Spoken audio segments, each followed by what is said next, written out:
It's the Trainbots, the Thunderbolt train set. YC001 and YC002, I think from Siyang Cultural. And they are third-party homages to two of the Trainbots. The others will come out eventually, and they will form Raiden. Now, these are an homage to the original G1 Trainbots, which never made their way to the US. Now, part of the reason is because, well, Hasbro decided not to bring them over. But the reason they made that decision was because trains are not quite as big of a thing in the US as they are in Japan. Trains are much more used in Japan, and they love them. They're like Sheldon Cooper or Joe Biden. They love the trains. So these are two of them, and they're homages to Getsui, I think, and Yukikaze. I might be saying those names quite wrong. But the only reason we got the train team in Robots in Disguise is because they were featured heavily in the cartoon, so they kind of had to bring them over. And, you know, they were looking for product. Yes, these are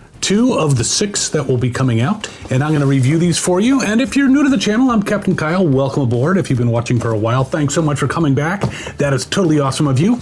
And I hope everybody enjoys this review on these third-party versions of Trainbots. And we'll have some fun along the way. Be right back.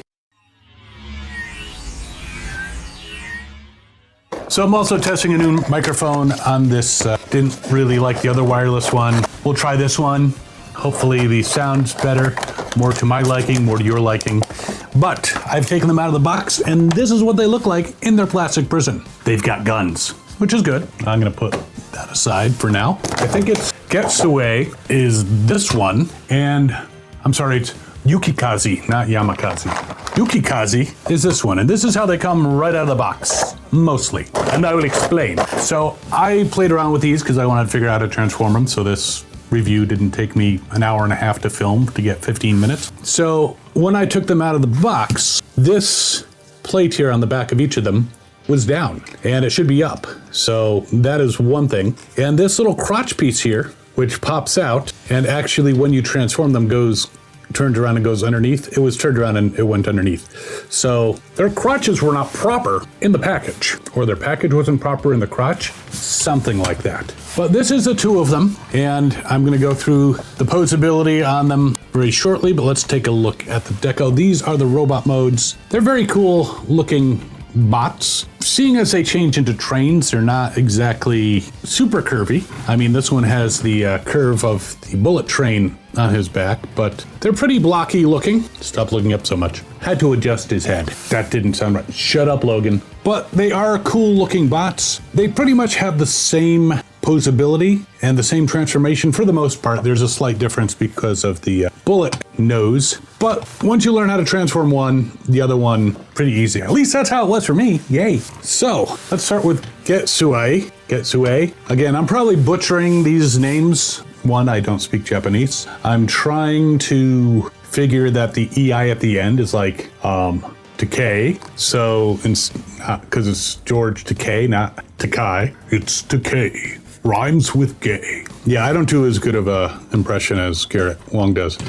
Or, you know, sound as much like George Takei as George Takei does. But that's what I'm figuring for his name. Now, just looking at the deco, he's got this nice silver design on his chest. Now, these are third party. They did not opt to put any Transformer symbols on him. He's got some striping on the sides, which is kind of part of the train. It's got a nice little gun here that actually stores in vehicle mode, and I'll show you that. And what's interesting is this didn't come with instructions. It's one of those that you have to scan the QR code and you go to a YouTube video, which is in Japanese or Chinese, I'm not sure, because I can't understand any of it, because I'm an uncultured American. Well, okay, I have a little bit of culture. I know un peu le français, very un peu le français, or très un peu le français, and some Latin, which will help me in time travel. But anyway, away from my languages. So Getsui here, yeah, he looks pretty cool, and I'm gonna spin him around on the turntable of doom. You can see that he's got the front of the train on his back. Now you would think because they changed from a robot into just a, you know, train, which is pretty much a big blocky rectangular vehicle, that it would be a super simple transformation, and I'm going to tell you it is not. It's not super hard, but it's not super simple. And I'm going to go through this guy, the poseability, but then I'm going to transform him, and I'm not going to show you how because there's a video for that. But put it on like half speed. Might make it easier. And because I have rather large fingers, because I'm not the smallest of people, I got these in splitters. Somebody in the comments recommended that I get them instead of using my knife blade, and I have to say, they're pretty cool. A couple different kinds of these, and a bunch of things that look like guitar picks. Yeah, we'll make use of one of these during the transformation. So, spludgers! I think that's what they call them. So, cool figure, blue, my favorite color. I'm gonna take his gun out so I don't put an eye out, and we'll start as we usually do. Can he do a full Jean-Claude Van Damme? And I am pleased to say, yes he can, just like Bob the Builder. Yes he can. And he does end up leaning back because of the weight distribution, but he can do a full toes-up Jean-Claude Van Damme, which means he can also do a regular split. For those who are like, wait, you just called it a split, because it's not a split. You chicken cheats. Now, as far as ankle swivels, I am also pleased to report that he's got those too. Very nice, very generous. He can have quite the wide stance and still have his feet flat on the ground. He can kick forward, just like so. Now, kicking back is a little hampered by this plate here,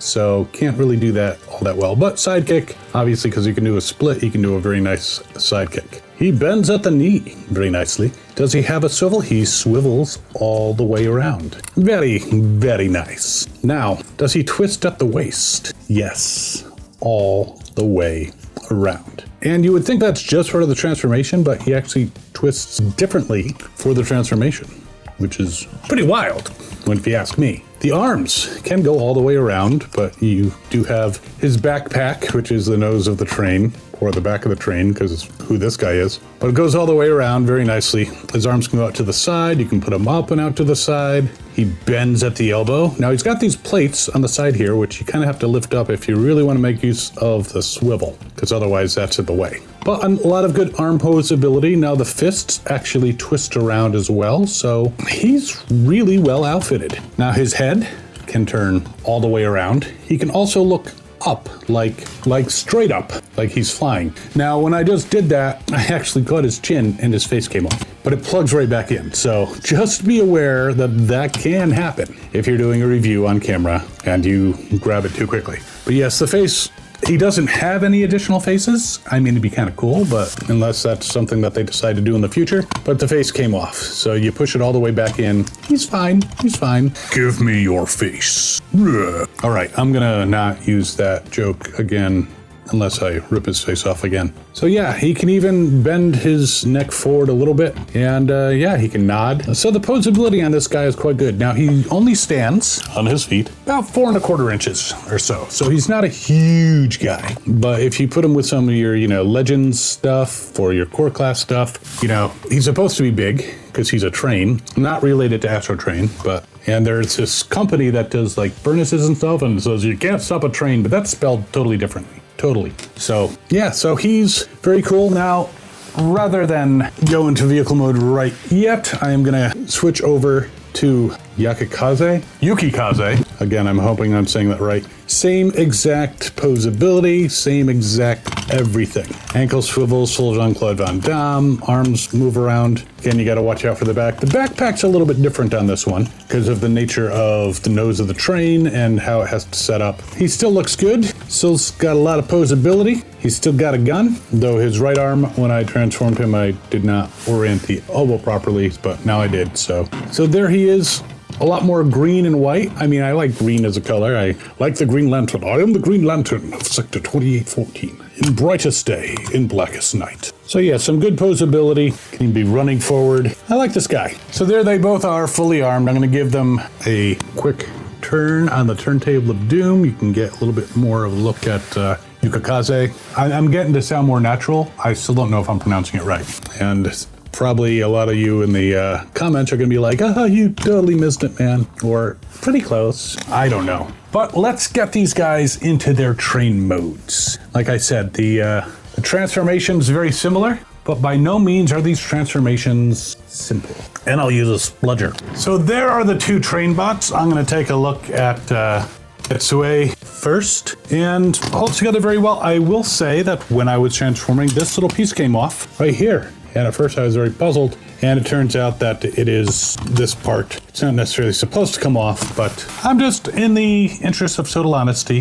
There was a slight piece that came off, but it pops right back in, and he looks good. Now this is one of those trains that looks like it has two fronts, but this is the bottom, you can kind of tell. And holds together well. I mean, yes, it is a rectangle. Now the gun storage is right here in the front, which is hard to tell that it's the front, but it goes into a slot here. Now, when you're watching the video, the instructions, they put it in last. I do not suggest that because it's a pain in the ass to line it up because there's a little clip in there that it slides into. I recommend as you are putting together this front section before you close it up, put the gun in there. It's not going to interfere with anything. Now, he does have little wheels. I mean, they're meant for a track, but let's give it a shot. Roll test. I mean, for a train without a track, that's pretty dang good. I like it. Very nice. So that's Getsui. Now, Yukikaze is the bullet train, so only one front. And like I said, it's a little bit different as far as putting the front together. But again, same recommendation with the gun, putting it before you assemble this section. Now, there's a couple things here that come off from the sides and fold in together. It's off the chest piece, and I might have done it incorrectly, so mine are a little loose, but just keep an eye on that. Watch out for that. But very cool green bullet train. And this guy skids a little. Let me just check his wheel alignment. There we go. Much better. Very good roll test overall. Still a little skidding. Now, once I have all 6 of these, you might be like, well, why don't you show us the leg modes? I don't feel like it because, you know, it's like he's got 2 legs to stand on, but no body. I ain't got no body. Okay, enough with that singing. But this is a very cool set. It cost me 40,000 yen. I have no idea how much that is. But I will tell you, looking at this thing called the internet, they have the internet on phones now. These guys cost about around 54-ish bucks. So I'm gonna put links in the description to some very trustworthy stores. You can get it from AliExpress. If there's a link on eBay, I'll go ahead and do that. And I'll even put a link to the Tommy Park store, which is a great store. They didn't sponsor this video, but they're a good store, so you might want to check them out. And yeah, these are the Trainbots. Once I have all of them, I can merge them into Raiden. And then as a bonus when I do that, I'm going to take out my knockoff Raiden, which is in proportion to the original, and we'll do a little comparison there. So it's something to look forward to. But these guys are cool. Again, in the US, we're not as train focused as they are in Japan, but we got some trains here. Right on. And if you're enjoying this content, by all means, feel free to subscribe. That would be totally awesome. Again, I'll put links in the description to these guys. And while you are mulling them over, you can check out this video over here, which is from the RID 2001 Car Robots 2000 Train Team. Cool review over here. So we keep it on the train, keep it on track. Anyways, we will see you next time. As always, have fun and good hunting.